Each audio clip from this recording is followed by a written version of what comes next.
ഇന്ന് രാവിലെ എഴുന്നേറ്റ് കിച്ചണിലേക്ക് വരുമ്പോൾ തന്നെ നല്ല സ്മെല്ലായിരുന്നു കേട്ടോ. അപ്പൊ നേരെ കിച്ചണിൽ കയറാതെ ബാൽക്കണിയിലേക്ക് തന്നെ പോയി നോക്കി. അപ്പൊ 2-3 ദിവസമായിട്ട് നമ്മളൊരു ചക്കക്ക് ഇങ്ങനെ കാവല് കിടക്കുന്നുണ്ടായിരുന്നു, പഴുത്തോ നോക്കിയിട്ട്. എന്നെക്കാളും തിരക്ക് മക്കൾക്കായിരുന്നു. അതൊന്ന് പഴുത്ത് കിട്ടുന്നവരെ അവർക്ക് ഭയങ്കര ക്ഷമകേടായിരുന്നു. അപ്പൊ അവര് 2 ദിവസമായിട്ട് അതിനെ ഞെക്കിയും പറ്റിയും ഒക്കെ നോക്കുന്നുണ്ടായിരുന്നു, പഴുത്തോന്ന്. അപ്പൊ ഞാൻ നേരെ ഇന്ന് രാവിലെ ബാൽക്കണിയിൽ ചെന്ന് ഞെക്കി നോക്കുമ്പോൾ അത് ഞെങ്ങുന്നൊന്നുമില്ലായിരുന്നു.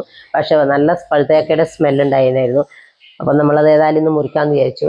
പിന്നെ പെട്ടെന്ന് ചായയും കടിയൊക്കെ ആക്കി, രാവിലെ തന്നെ ചക്ക വെട്ടാൻ പറ്റത്തില്ലല്ലോ. അപ്പൊ ചായയുടെ കടിയൊക്കെ ആക്കി എല്ലാവർക്കും കൊടുത്തതിന് ശേഷം ഞങ്ങൾ ചക്ക വെട്ടാൻ വേണ്ടിയിട്ടിരുന്നു കേട്ടോ. അപ്പൊ അത് വെട്ടി ഒരു കഷ്ണം കിട്ടുന്നവരെ അവന് അവിടെ ക്ഷമയില്ലായിരുന്നു. അപ്പൊ ആദ്യം തന്നെ അവന് ഒരു ചുളയെടുത്ത് കൊടുത്തു. അപ്പൊ അത് കഴിച്ചിട്ട് അവൻ നല്ല സൂപ്പറാണെന്നൊക്കെ പറയുന്നുണ്ട്. അപ്പൊ മകള് ഉറങ്ങി എഴുന്നേറ്റില്ല, ഇല്ലെങ്കിൽ അവളവിടെ വന്നിരുന്ന് അതിന്റെ കൂട്ടത്തെ പങ്കാളിയായേനെ.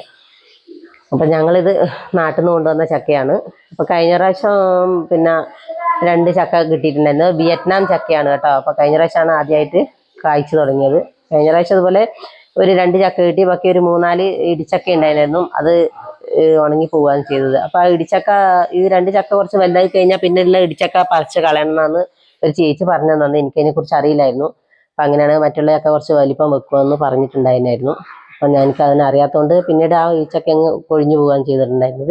ഇപ്രാവശ്യം അതുപോലെ 2 വലിയ ചക്ക കിട്ടി, ബാക്കി 2-3 ഇടിച്ചക്ക അതിന്റെ മുകളിലുണ്ട്. അപ്പൊ അതിന്റെ അവസ്ഥ എന്താകുമെന്ന് അറിയത്തില്ലായിരുന്നു. അപ്പൊ 3-4 ദിവസം മുന്നേ മക്കൾ 2 ദിവസത്തേക്ക് നാട്ടിലേക്ക് പോയിട്ടുണ്ടായിരുന്നു. അപ്പൊ ഞാൻ അവരുടെ അടുത്ത് പോകുമ്പോൾ തന്നെ എന്റെ ചക്ക നോക്കണം എന്നാണ് പറഞ്ഞിട്ടുണ്ടായിരുന്നത്. അപ്പൊ അവർ പറിച്ചുകൊണ്ടേ വന്നു.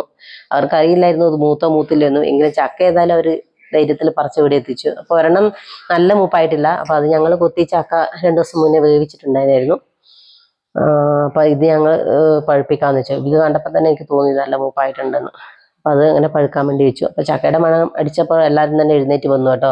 വൈകി എഴുന്നേൽക്കുന്ന ആൾക്കാരൊക്കെ ഇന്ന് കുറച്ച് നേരത്തെ എഴുന്നേറ്റ് വന്നു. അപ്പൊ ചക്കയുടെ മണം അടിച്ചതുകൊണ്ട്. അപ്പൊ അങ്ങനെ എല്ലാവരും ഒന്ന് വട്ടത്തിലിരുന്നു. അപ്പൊ ഞങ്ങൾ കുറച്ച് ചോള ഞങ്ങളെ അയൽവക്കത്തുള്ള റൂമിൽ അവർക്കൊക്കെ കൊടുത്തു കേട്ടോ. ആദ്യമായിട്ട് കിട്ടുന്ന ചക്കയല്ലേ. അപ്പൊ അങ്ങനെ അവർക്കും കൊടുത്ത് ഞങ്ങളും കഴിച്ചു. അപ്പൊ ചക്ക മുറിക്കുന്നതിന് മുമ്പേ നമുക്ക് ഇതിനെക്കുറിച്ച് അപ്പം ഉണ്ടാക്കാം, അതുപോലെ തന്നെ ജാം ഉണ്ടാക്കാം എന്നൊക്കെ കുറേ പ്ലാനുകൾ ഉണ്ടായിരുന്നു. പക്ഷെ അതൊന്നും നടന്നില്ല. ചക്ക ഞാൻ ഇരിഞ്ഞിടുന്നുണ്ട്. ഏത് വഴി പോകുന്നുണ്ടെന്ന് എനിക്കറിയത്തില്ല. പാത്രത്തിലൊന്നും കാണുന്നില്ല. പിന്നെ എങ്ങനെ ഞങ്ങൾ ചക്കയും ജാമും അപ്പമൊക്കെ ഉണ്ടാക്കുന്നതെന്ന് എനിക്കറിയത്തില്ല. അപ്പൊ ഏതായാലും അതൊന്നും നടന്നില്ല. എല്ലാവരും നന്നായിട്ട് കഴിച്ചു. നല്ല കൊട്ടപ്പഴം പോലുള്ള ചക്കയായിരുന്നു കേട്ടോ. നല്ല ടേസ്റ്റ് ഉണ്ട്. അപ്പൊ ഇതൊരു ദിവസം കൂടെ വെച്ചിട്ടുണ്ടായിരുന്നെങ്കിൽ ഒരു നന്നായിട്ട് നല്ല പഴുപ്പായേനെ. അപ്പോൾ കൊതി കാരണം അത് അങ്ങനെ വെക്കാൻ വേണ്ടിയിട്ട് പറ്റിയില്ല. എല്ലാവർക്കും കൊതിയായിരുന്നു പെട്ടെന്ന് കൊത്താൻ വേണ്ടിയിട്ടുള്ളത്. അപ്പം അങ്ങനെ ഞങ്ങളെല്ലാവരും ചക്കയൊക്കെ കഴിച്ച് അപ്പം ഉച്ചക്കത്തെ ഭക്ഷണത്തിലുള്ള തയ്യാറെടുപ്പാണ് ഇനി അടുത്തത്.